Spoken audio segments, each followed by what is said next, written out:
All right, we'll get started, yes? So first of all, I apologize for not having your quizzes graded. It's been a crazy week. I think I said that last week also, but it's carried over, so it looks like things are going to start settling down here for me pretty soon. But on Friday I had 100 students come in to take tests. Well, 90, I'm lying, for my internet classes. So I have 90 exams to grade, and then I have your quizzes. I have another class, so I'm way behind right now, but I will get caught up. It'll happen. So I sat down to grade your quizzes today in my office, and I had 2 students show up out of nowhere, like former students of mine that wanted to talk about things. So you didn't get your quizzes graded. So. Yeah, it happens. All right, well, we're going to move on to 3.7. I started talking about this at the end of last class. And no quiz today, which means quiz on Thursday. All right. Guaranteed. Guaranteed. So we will have a quiz on this Thursday for sure. All right, so I want to talk about this thing called indeterminate forms. Do y'all remember that limit summary sheet I gave you in the beginning of the semester? Yes? That you should have a handout I gave you that said like,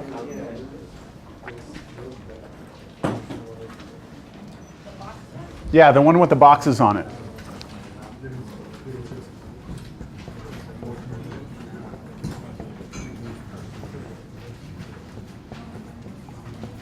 So we are going back to talk about limits today, all right? You thought it was over. It's not. So the first indeterminate form that we ever saw was something like 0 over 0. And an example of this would be limit, let's say x goes to 2 of x squared minus 4 over, let's say, x minus 2. So we know that when we see this, if we let x approach 2, the numerator goes to 0, and the denominator goes to 0, right? And so the way we would do this back in the day was to try and do some algebra. So we would like factor that out, difference of squares, and we'd cancel the factors and proceed, right? But this idea of 0 over 0 was the first indeterminate form that we ever saw. And then if you look at your sheet, the top left box, there's a bunch of other ones. Infinity over infinity was an indeterminate form. So the idea is that when you take the limit of something, if the top goes to 0 and bottom goes to 0, we don't know the answer until we do something, right?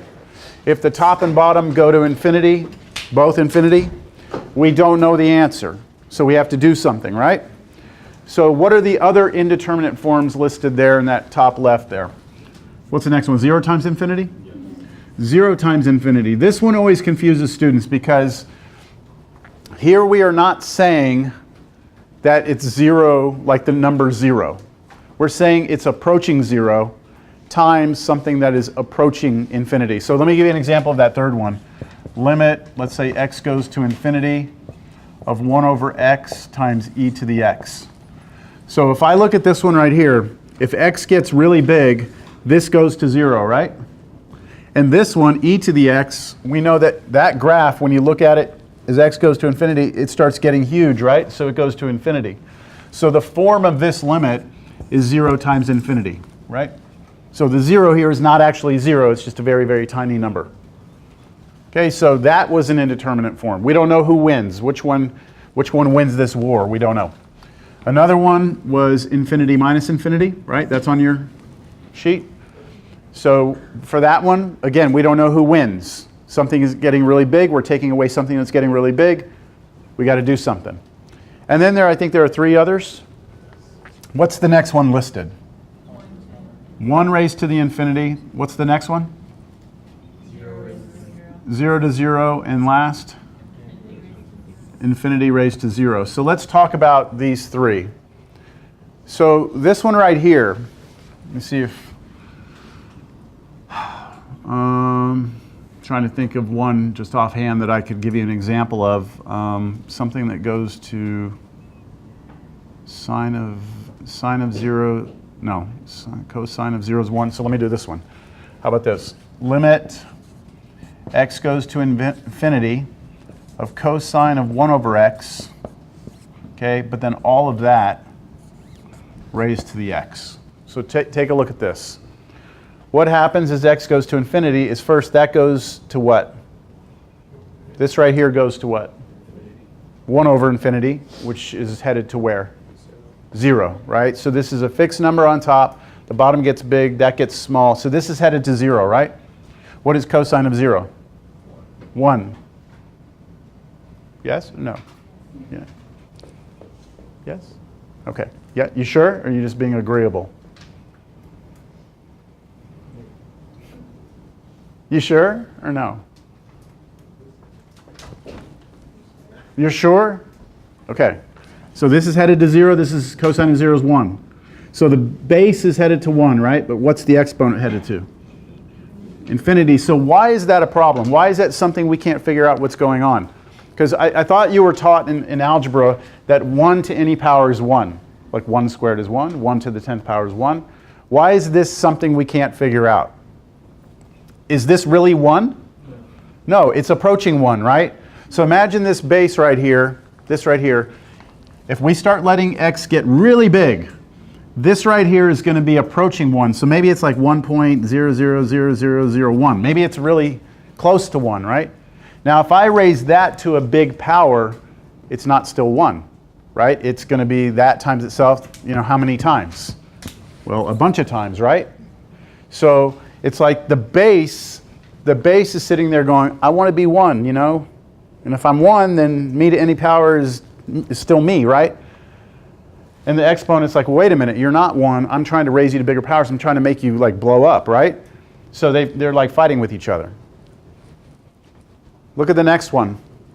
Why is this a problem? Why is that an indeterminate form? Well, these again are not 0. They're approaching 0. So think of a number that would be really, really small, right? Like 0.000000001. That's a tiny number, right? But you're raising it to something that's really small also. And we know that from algebra, anything raised to the 0 should be 1, shouldn't it? So it's like, again, there's this little conversation happening between these two. The base is like, I want to be 0, right? And the exponent's sitting there going, no, I make anything 1, right? Like if I'm 0, I make you turn into 1. And so they battle one another.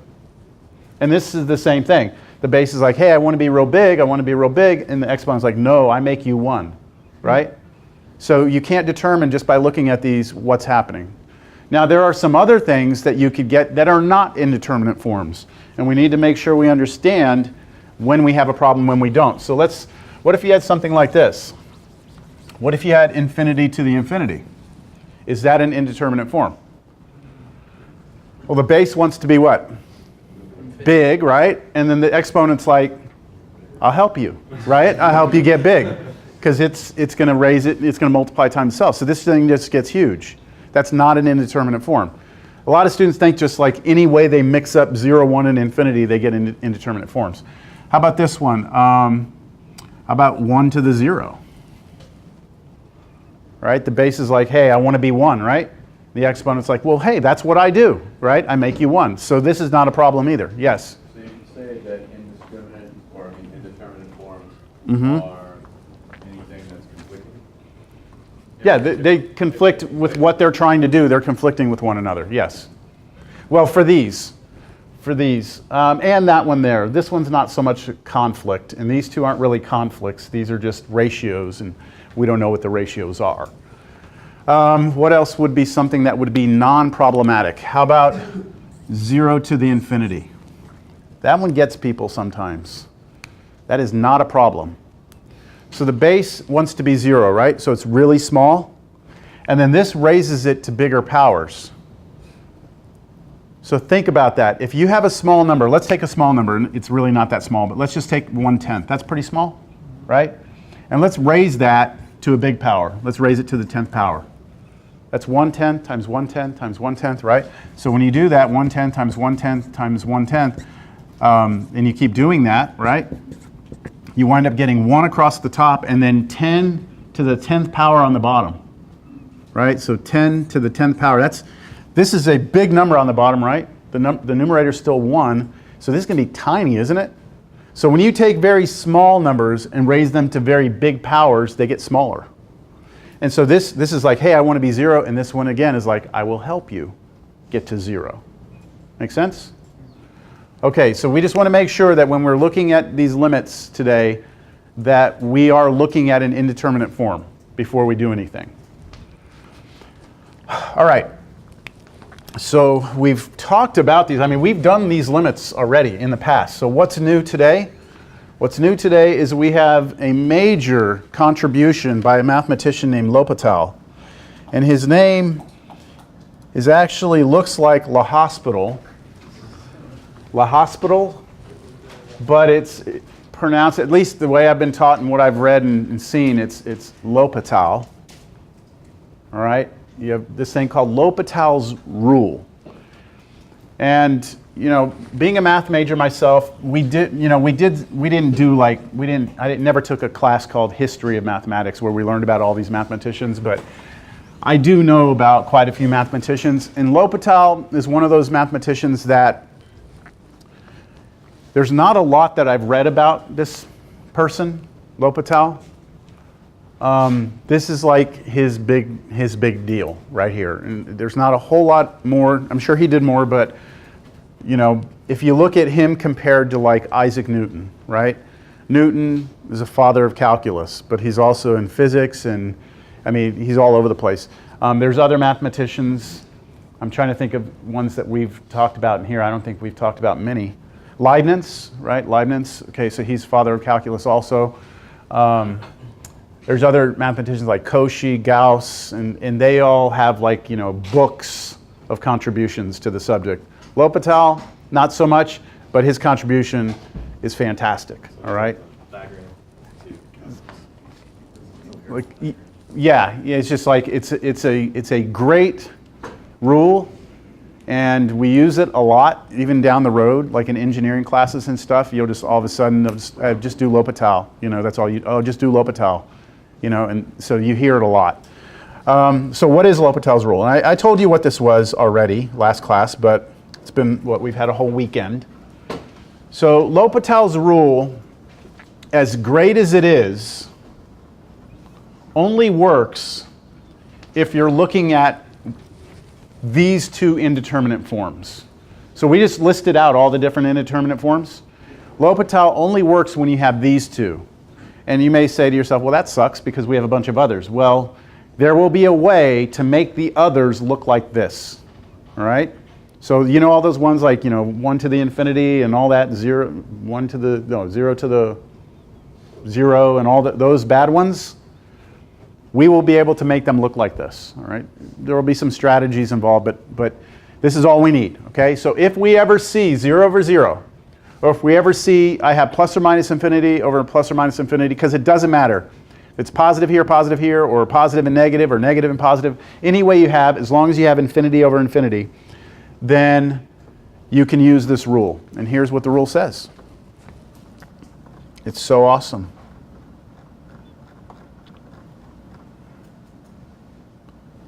It says, suppose you have two differentiable functions. Don't worry too much about that, all right? I want you to focus on this. Let's say you're trying to take the limit as x is approaching, who cares, all right? Who cares if it's approaching 2 or infinity or 5 or -1 or pi? Doesn't matter what the limit's approaching. Just that when you do the limit in the top and bottom, when you try and plug that number in or whatever it is, and the top and bottom, that you get 0 over 0. Like, let's say that happens. Then L'Hopital's rule says that the answer to this, okay, it says that the thing you're trying to find, the limit you're trying to find, is actually the same or equal to the limit of the ratio of the derivatives. So all you have to do, if you're having trouble with this and you're getting 0 over 0 or infinity over infinity, is just take the derivative of the top and bottom separately and then try and do the limit again. Now this is not a quotient rule, right? Remember when you take a derivative of a quotient, you have to do derivative of the top times the bottom minus derivative of the bottom times the top over the bottom squared. All that quotient rule stuff, no. This is not this, all right? This is the only time you can take derivative of the top and bottom separately. And then you figure out what that limit is. Whatever that limit is the answer. So in the beginning, you see where it says, suppose that f and g are differentiable. Well, the rule requires that we can take the derivative, right? So if you can't take the derivative, then you can't use the rule. That's all that is in there for, all right? Now, like I said, this rule works for both 0 over 0 and infinity over infinity. So in my notes, I separated the two ideas. If you have 0 over 0, you can do it. Or if you have infinity over infinity, you can do it. And that's it. And that's the rule. There's nothing else. There's nothing else. I can give you one illustration of this.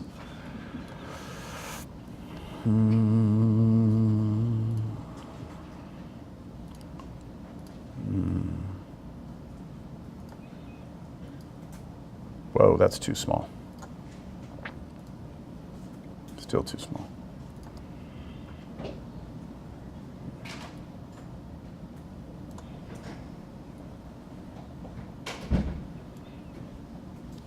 Okay, so this is that limit that we started with a long time ago, and I did show this last class. That limit x approaches 0 of sine x over x. And you were told way back when to memorize it and to know that that's 1, right? And I said later on I can show you why. Well, here's a graph of sine of x over x in red. And you can see, this is more of a question, can you see that the limit is 1 as you approach 0? Right? Here's x is 0. As we come in from the left side, it's 1. We come in from the right side, it's 1, right? Okay, now, since when we take the limit, right, we let x go to 0, we get sine of 0, which is 0 on top. We get 0 on the bottom. We do have the correct form to use L'Hopital's rule, don't we? 0 on top and bottom. So if we take the limit, well, let's take the derivative of the top and bottom. So derivative of sine of x is cosine x, derivative of x is 1. If we were to just look at this instead and take the limit, what would that look like? So let me show you. Let me graph that. And I think you'll recognize the blue function. The blue function is just cosine x, right? Now notice that as you approach 0, where does it approach? It approaches 1. That's not a coincidence. That is what L'Hopital's rule is saying, is that whatever your function is that you're having trouble with, if you look at the ratio of the derivatives, that should go to the same place. So this is not a proof, it's just geometrically kind of making you believe that it is, all right? And there's something here, what is this? That L. That's the notation that we are going to use to let somebody who's reading our work, like if someone's going to read your work, that's letting the person know that you applied L'Hopital's rule. Like that's how you went from this to this. You said, okay, I had 0 over 0 here, so I'm going to use L'Hopital's rule and I'm going to take derivative of the top and bottom, and then that limit's going to be 1. Make sense? So you'll see in class, I'm going to use L, but I'm going to circle it. I'll put it above an equal sign every single time. Like I would put it here, I'd circle that. In textbooks, a lot of times, you'll see an H instead of an L. I don't know. Something went wrong when I learned it. Maybe when I learned it, they used L. I don't remember, but I'm like the only one who ever uses L. Like I've never met another teacher, another tutor, or anyone else who uses L. Everyone uses H. I use L for L'Hôpital, and they use H for the H of hospital, right? So it doesn't matter. As long as you're somehow indicating that you're using the rule, I think we're okay. If you want to. All right, so let's take a look. Let's just start doing some examples. How about that? And I'm going to pull some problems from the book here. Hey, did someone leave this here? Sorry. Forgot your rubber ducky here. I got it from the admin. Yeah, sure you did. Sure you did. You ordered that online. Waited patiently for it to come. All right, so here we go. All right, so I'm just going to pick some problems here. Limit, let's go x is approaching 2. Let's go x squared plus x minus 6 over x minus 2. Okay, so let's start with that. So some things will never change when it comes to limits, and that is you always have to figure out what's going on first. Okay, so when we try and plug 2 in here, we get 4 plus 2, which is 6. Take away 6. The top is headed to 0. And then 2 minus 2 is 0. So we have 0 over 0. But now we have L'Hôpital's rule, right? So because we get 0 over 0, I can now say that this is equal to, with the little L with the circle around it, the limit as x approaches 2. And now I'm going to take the derivative of the top and bottom separately. So what is the derivative of the top? 2x plus 1. Right? Yeah. Over the derivative of the bottom, which is 1. And now what I do is I try and take the limit again. So let's go ahead and take the limit, and what happens? We get 5 on top, and we get 1 on the bottom, right? So this is just 5. So the limit is 5. That's it. Now, the way we could have done this without L'Hôpital's rule, if you just want to kind of remind yourself, this we would have done x plus 3, x minus 2. We would have factored that, right? Then we would have canceled that. And then we would have let x go to 2. And we've got it 2 plus 3 would have been 5. We get the same answer. Well, we should, right? Okay, so we are now not having to do that factoring part. And remember last class, do you remember last class? I said, why didn't I show you this to you before, right? And the whole idea was, well, when we were learning limits, we hadn't learned derivatives yet. So you couldn't have done L'Hôpital's rule without any knowledge of taking derivatives, right? So. All right, let's do another one.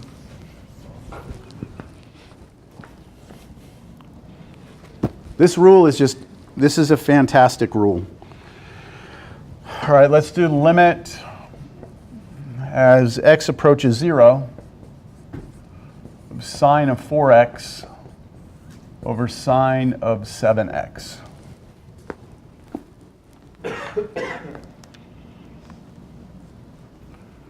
All right, so run the limit real quick. Let's see what we get. So when we plug in 0 for x, we get sine of 0, so sine of 0 is 0. And then same thing on the bottom, we get 0 over 0. So we can use L'Hôpital. This is equal to, by L'Hôpital's rule, the limit as x approaches 0. And now we take derivative of the top and bottom separately. And just be real careful here, because the derivative of sine of 4x has chain rule involved, doesn't it? First, you take derivative of sine of something, which is cosine of 4x. But now you have to take times the derivative of what's in here, which is 4. And then you do the same thing on the bottom. Derivative of sine of 7x is cosine of 7x, but then by the chain rule, times 7. Okay? Now you take the limit again. So what happens now? If x goes to 0, 4 times 0 is 0. Cosine of 0 is no longer 0. Cosine of 0 is 1. So you have 1 times 4, so the top becomes 4. And then the same argument for the bottom. 7 times 0 is 0. Cosine of 0 is 1. 1 times 7 is 7. And so you get 7. That make sense?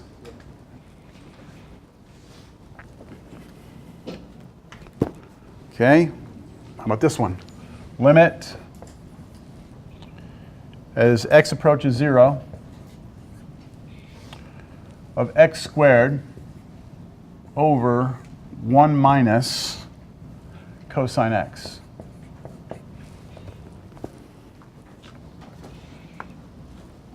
I should mention that you could not do this limit without L'Hopital's rule. Maybe. Yeah, you know, I take that back. You could do it. But there are some limits you can't do without L'Hopital's rule. All right. Okay, here we go. Where does the top go? It goes to 0 in the bottom. Cosine of 0 is 1. 1 minus 1 is 0, so the bottom goes 0. So we have L'Hopital is in play here. So now we do L'Hopital there. Derivative of the top, 2x. Derivative of the bottom. So derivative of 1 is 0, right? So the derivative of 1 is 0. And then you have minus, what's derivative of cosine of x?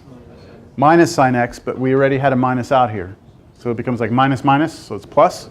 So this becomes sine of x. Do you all agree? Okay. Oh, wait a minute though. What happens if x goes to 0 here? Oh man. So we get 0 on top again, right? And 0 on the bottom. And so L'Hopital didn't work, did it? So we do it again, exactly. Because don't we have a limit here that has 0 of 0? So whatever, if I want to know what this limit does, I just take the derivative top and bottom again. So I'm going to apply L'Hopital's rule twice to this one and hope for the best. So here comes L'Hopital again. And derivative of the top, 2. Derivative of the bottom, cosine x. And now at this point, let x go to 0. And what do you get this time? 2. So yes, you can apply L'Hopital's rule more than one time. But there is a little bit of a little asterisk, okay, some fine print on what I just said. You can use L'Hopital's rule more than one time. But each time you do it, you better have 0 over 0 or infinity over infinity. Like if this would have come out to be something like 2 over 0, you cannot use L'Hopital's rule, all right? Has to be 0 over 0 or infinity over infinity. Then you can continue to use it as many times as necessary. If you were to get 2 over 0, then you would have a fixed number over 0, which either goes to infinity, negative infinity, or doesn't exist. So that's where you have to do that little number line and come in from one side or the other side. And so that would have taken us out of those indeterminate forms and into a different place on the boxes on your sheet. Yes? All right. We keep going because we still have quite a bit to do in this idea here. Oh, this one looks fun. Limit x goes to infinity of natural log of the square root of x over x squared.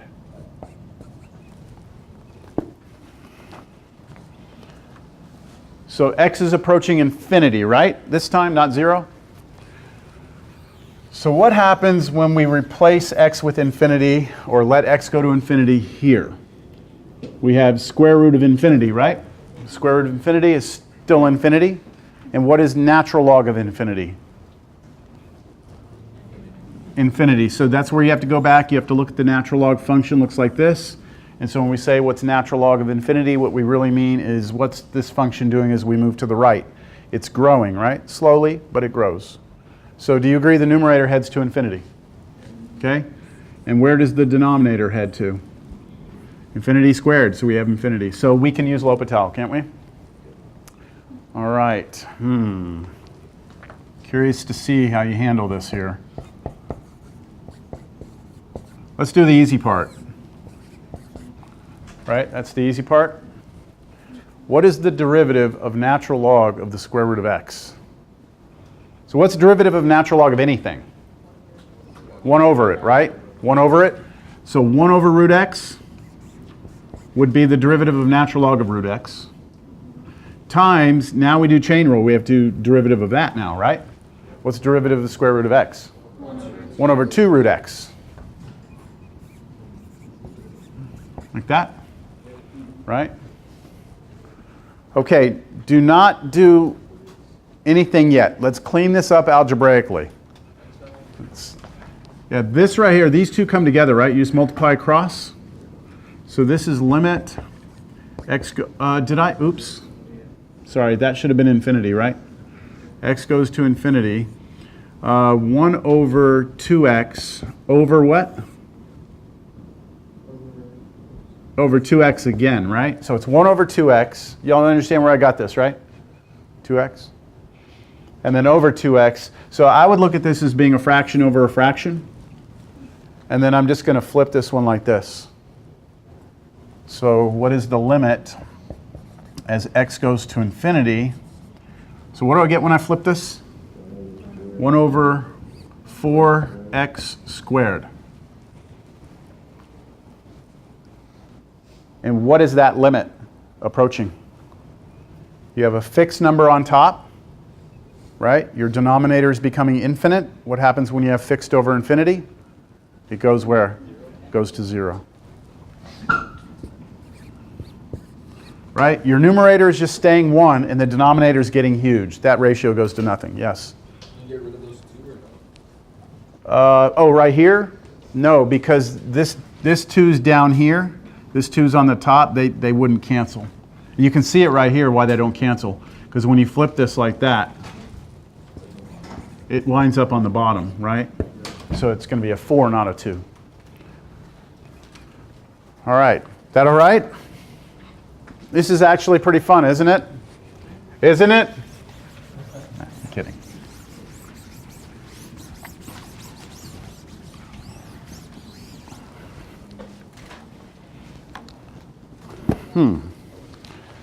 I don't remember doing this one. Okay, limit x goes to 0. Oh, let's use a different variable just for fun. Limit t goes to 0 of 8 to the t minus 5 to the t over t. Oh, really? Really? Okay, this is actually going to be pretty weird. Wow. All right, let's see what happens here. Wow, I can't believe that problem is right here.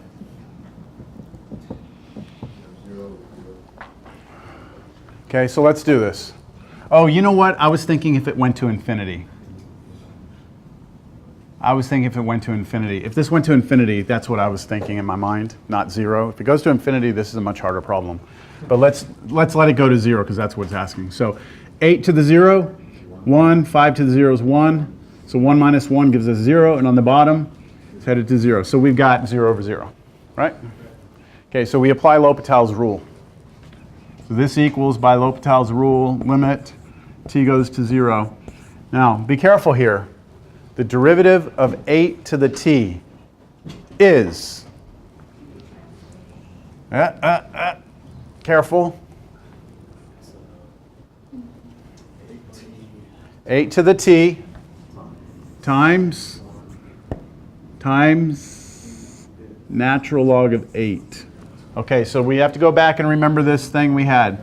Derivative of a to the u is itself times the natural log of a. Now, if this is e to the u, then this is just e to the u. But if it's something other than e, then we get that little natural log thing that falls out. Yes? Since they both have the same exponent, Uh-huh. could we turn that into 3t? 3. That's a good question to ask yourself. Like, think about it. You're asking me, can you do this, right?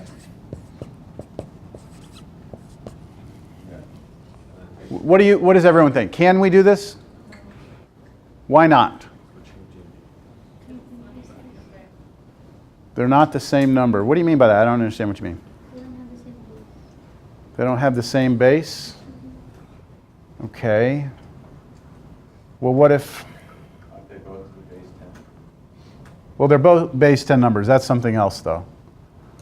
Look, the reason I want to talk about this is because I think in math there's times where you're not quite sure whether or not you can do something algebraically or not.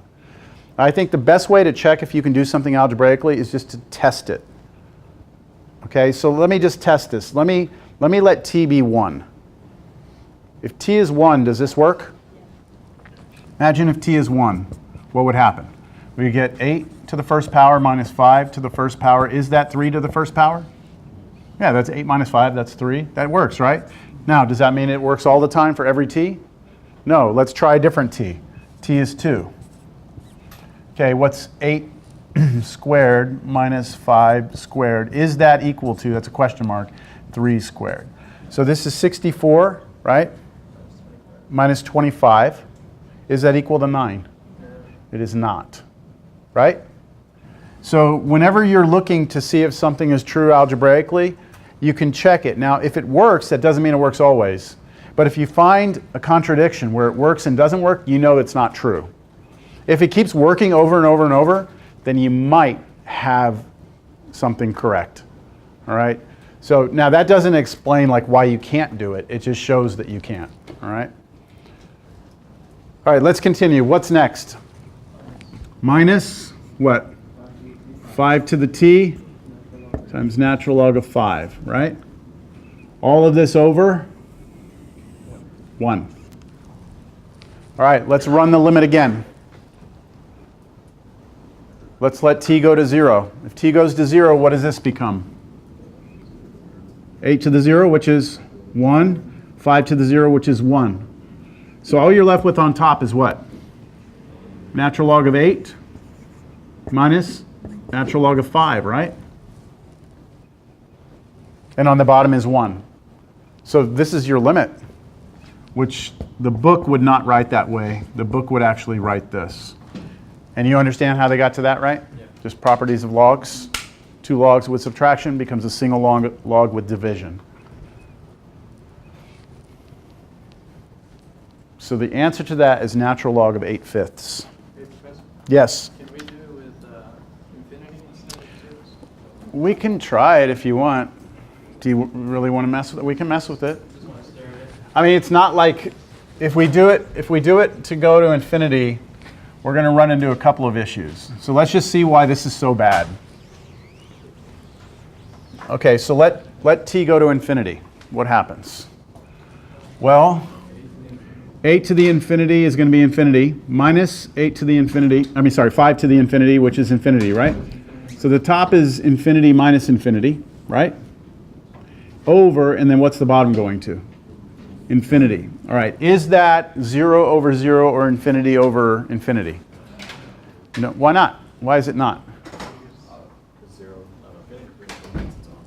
Yes, so this right here, infinity minus infinity, is its own indeterminate form. Like, we don't know what that does, right? We don't know what that does. So if we don't know what that does, we don't know if the top is infinity or 0 or something else. So we first have to resolve that. So what I would do now is I come over here and make up a separate problem. Limit t goes to infinity of 8 to the t minus 5 to the t. And I try and figure out what that's doing. So it's infinity minus infinity, right? Yeah.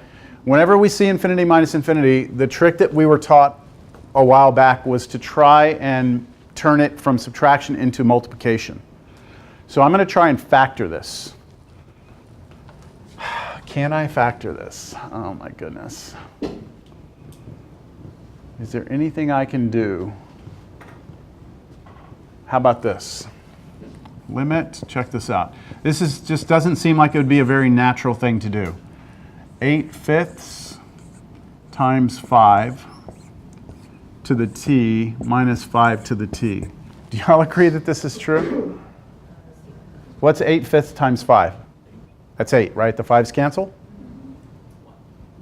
Do you agree with that? Okay. I mean, I'm not asking you don't ask me why I'm doing it yet, but do you agree with it? Yes?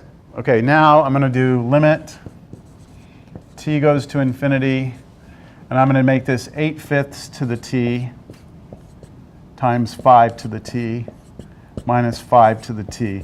That's just properties of exponents, right? Agreed? You have multiplication, you have power, power can go to each one. Now they both have a 5 to the t. So I'm going to factor out a 5 to the t. You asked, I'm delivering, okay? So limit t goes to infinity, and now what I'm going to do is factor out a 5 to the t, and I will have here still in parentheses what? 8/5 to the t, what? Minus 1, okay. Let me make that a little bit. Let's do brackets just so you can tell I factored out. Everyone agree I factored out a 5 raised to the t? Okay, so why did I do that? Let's take a look at what we get now. What is the limit as t goes to infinity of 5 to the t? That's now approaching infinity, right? But now we don't have subtraction, we have times. Now let's talk about what's happening here in the brackets. 8/5 is bigger than 1, right? So if you take a number that's bigger than 1 and start raising it to bigger powers, it's going to get bigger, right? So this is going to go to infinity. What happens if you take 1 away from infinity? You still have infinity. So this is infinity here. So now we have infinity times infinity, and that is infinite, right? Because if you take a huge number times a huge number, you get a huge number. So what you get here is infinity. Okay? Right, that was just this part. So now going back here and looking at this, if we take this answer, right, we know that this is headed towards infinity now, right? That means this is headed towards infinity. And so now we have infinity over infinity. So you can use L'Hopital's rule. With me? But we couldn't do it right off the bat because we didn't have infinity over infinity. Just by looking, we couldn't tell. So now we do L'Hopital.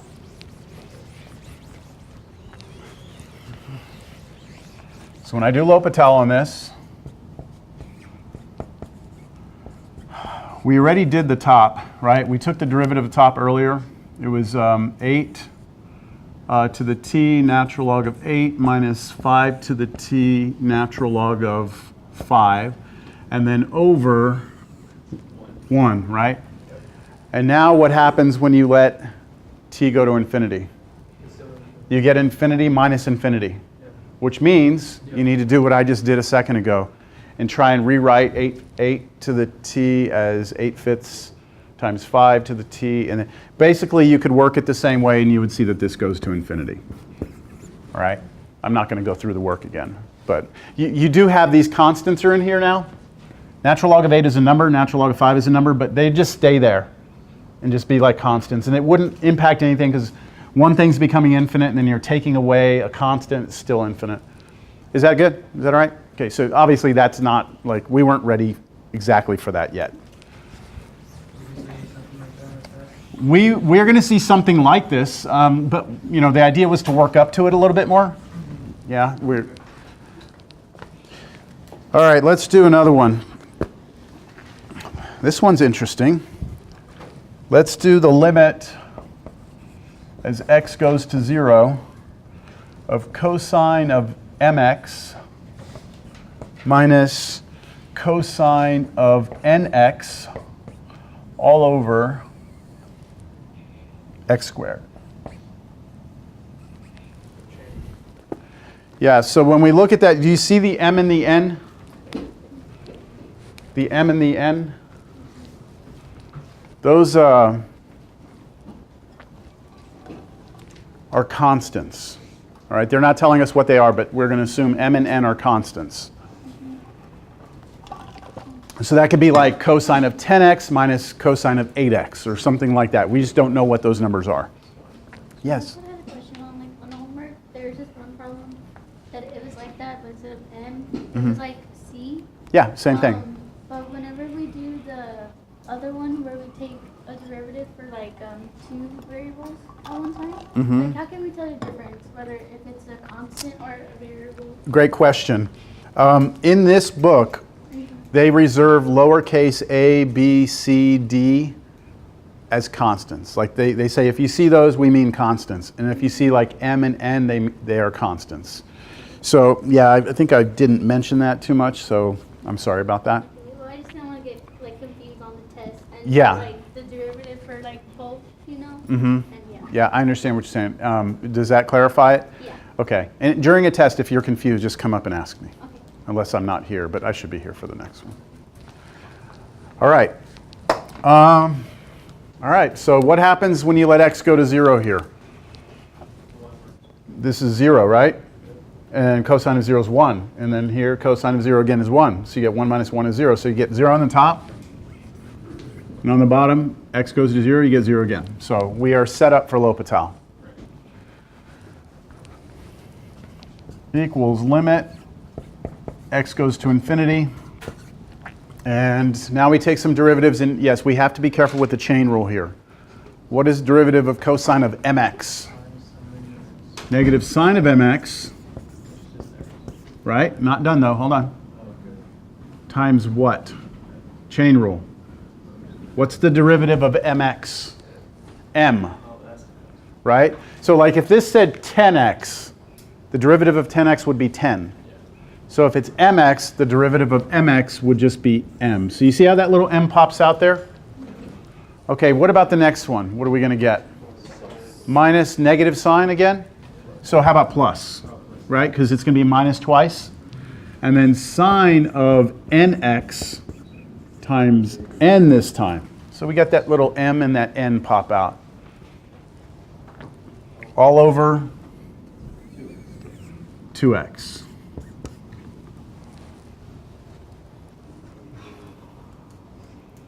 So we run the limit again. We let x go to 0, right? 0 here, sine of 0, 0. So this whole thing is gone, right? That's 0. And then sine of 0 again is 0. It kills this whole thing. 0 plus 0 is still 0. So the top is headed to 0. The bottom is headed where? 0 again, which means we run it again. We run L'Hopital's again.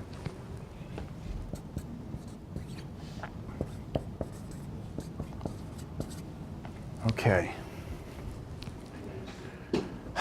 So we do the derivative again. Remember, m is a constant, right? And this n is a constant. So when we take the derivatives, they will just come for the ride, won't they? All right. So you know what? Let me rewrite this line right here. This line right here is actually negative m sine mx. And then this one right here is plus n times sine of nx. All I did there is I just moved the m out front so that you can just focus on the fact that that's a constant sitting in front. So when I take the derivative of this, I'm going to ignore it and bring it down. Now, what is derivative of sine of mx? Cosine of mx times m. Cosine of mx times m. Again, the chain rule. You have to take derivative of what's inside. What about over here? Plus n cosine of nx times n. See, you get another n that pops out. And that's all over what? 2. And now we're not going to have a problem, see, because the bottom's not going to go to 0. So let's see what we get on top. Let's let x approach 0. So what does this become if x approaches 0? 1, right? Cosine of 0 is 1. And then what does this become? 1. And so all we're going to have up top is this m times that m, and it's negative. So negative m squared plus n squared. So I'm going to write that this way. N squared minus m squared. I'm just going to flip the order. And then the bottom is 2. Your answer has m and n in it because those are numbers that we don't know. So if someone were to tell us this was like, you know, 2x and that was like 5x, then we would just plug in 2 and 5 for m and n respectively, and we would have our numerical answer. What do y'all think? I tell y'all that story about my professor in graduate school, that take-home exam? So in grad school, pretty much every test that I ever took in grad school was a take-home exam, which you would think is a good thing, and it's not, okay? Because it's not like you can go to Chegg or whatever else y'all are using these days to find answers to things. In math, when you're trying to do a proof, you have to figure it out. So I was working on this one particular problem. I think the test had like 4 problems on it. And I was working on this one problem. I'd been working on it for like 3 weeks. And we were supposed to prove something. It was like, if this is true, then, show that this is true, right? So I've been working on it for like 3 weeks. And I had actually figured out that I could come up with a counterexample. So like, how you asked me a second ago about 8 to the 5th minus, or 8 to the t minus 5 to the t, and I came up with a counterexample that would show that that's not right. I had shown that this couldn't be shown. I had an example of something that like said this can't be true. And so I wrote my counterexample up, and I was so like not sure. I thought I was missing something. I thought I was, I didn't feel sure, and I was afraid to approach this guy because this professor was notorious for not being very social. Like, he would just come into class, and there was a joke about the way that he would give notes. This is what it looked like from our perspective. It was like he was writing and erasing. Like, that's how fast he was doing the notes on the board. That's what he wasn't doing that, but he was so fast, you'd be writing, and by the time you look up, like, the board's completely different. And it was just, and if you stopped him, he would get pissed. Like, if you raise your hand, he would never see you, okay? And then if you, like, said something, he'd just be like, and like, he just, so everyone was afraid to talk to him. There were some other stories where, I was actually in one of his other classes, and a student raised his hand, and he didn't answer, and then he said something to him. He turned around and he said, "Why do we need to know this?"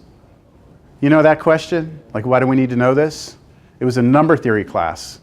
And so he stopped the class, took the student outside. We didn't see him for like 20 minutes. He comes back, the professor comes back. He had taken the student down to admissions and dropped him from the class. And then came back to class and continued to lecture. Anyway, this notorious professor, right? So I'm working on this problem. And anyways, I finally come up with my counterexample, and then I go back to this, and like somewhere in there was like, n was like 3, and m was like 7 in the thing I was trying to show. And I actually came up with a proof that said, like, if this was 4, then it would work.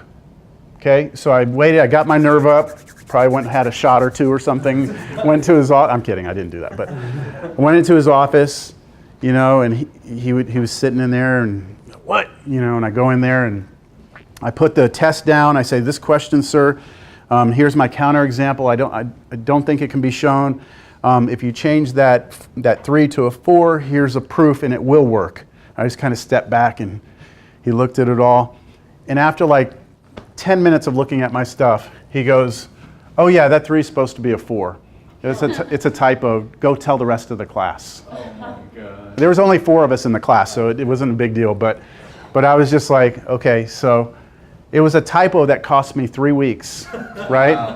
But I learned that proof, like that was one of the best lessons I ever had, because I had to know this. Like, I had to understand every little detail of that thing, right? In order to come up with my own proof, I had to understand it completely. So that was one of the most, I guess, one of the best mistakes or typos I've ever had on a test. Now, the reason I'm talking about this guy is because he used to pronounce M and N exactly the same. Like, you could not tell M from N. So like, when he would say something, you'd be like, "Do you mean M or N?" And he would say it again, it was the same thing. So like, there was no distinction between M and N. So I always think of him when I'm sitting here doing a problem that has M and N in him. He just pronounced it like, I think it was like yen. He was yen for both. Yen and yen. That's M. M and N. I won't tell you who he is because he's still teaching. Okay. No, he turns out to be one of my favorite professors because his notes were outstanding. Like, you would have to go home and figure them all out on your own, okay? He wasn't there to help you. But if you read it and if you went through it, you had everything you needed. He did. He does. I can't tell you. Okay, limit. I'll just say that a lot of people are afraid of him because he is tough. And I've told you it's a he. That narrows it down.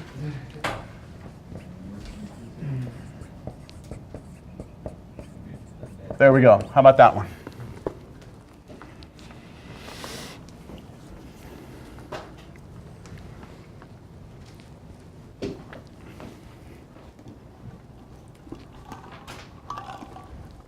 So can we use L'Hopital here? Well, you better know what arctangent of 0 is. Right? You have to know what arctangent of 0 is. So what is arctangent of 0? Is it 0? So how do you figure out that? This is the way I do it. I look at the tangent function. That's tangent, right? That's tan x. Wow, that's terrible. Okay, that's tangent of x. So if we want to know where tangent of 4x is 0, if we want to know what happens when we plug 0 into the arctan function, what we're saying is where on that function is the y-coordinate 0. And that happens right there, and that happens at 0, right? So the bottom is headed to 0, and the top is also. So now we can use L'Hopital. L'Hopital. L'Hopital. I think I'm going to sing L'Hopital to you in the homework solution video. I always love to sing L'Hopital. L'Hopital. All right, what is the derivative of the bottom? Because the top was easy, right? What's the derivative of arctangent of something? So you have to go back to your formulas. 1 over 1 plus whatever that something is squared. Am I done? What comes after that? Derivative of the inside, which is 4, so times 4. So do you see how that denominator is the derivative of arctangent of 4x? All right, let's just do it real quick here. What happens if I let x go to 0? That thing goes away, doesn't it? And so this fraction becomes 1 over 1, which is 1, and then times 4, which is just 4, and you have 1 over 4, so it's 1/4. That wasn't so bad, right? Two problematic parts to this is you need to know what arctangent of 0 is, and the other part is you need to know what the derivative of arctangent of 4x is. Okay. Now these are starting to look pretty good here. Let's keep cranking these.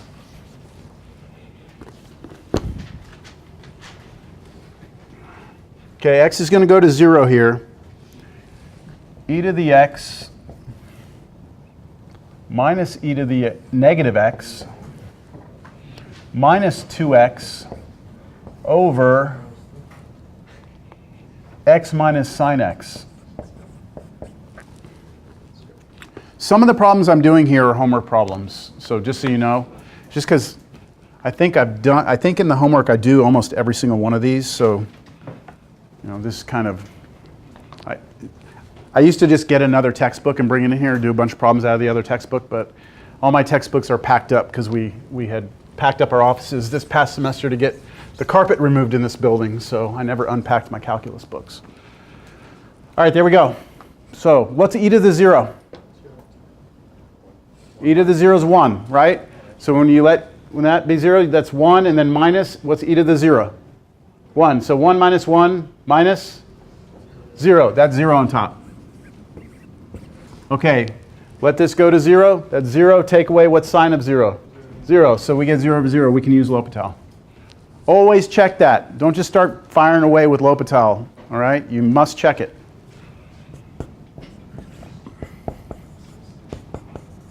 Okay, derivative of the top. This will be interesting. I should just give you a quiz right now on the derivative of the top and bottom of that separately. I'm not going to do it though. I should, but what is the derivative? Oh, let's get the sticks out. That's as good as a quiz.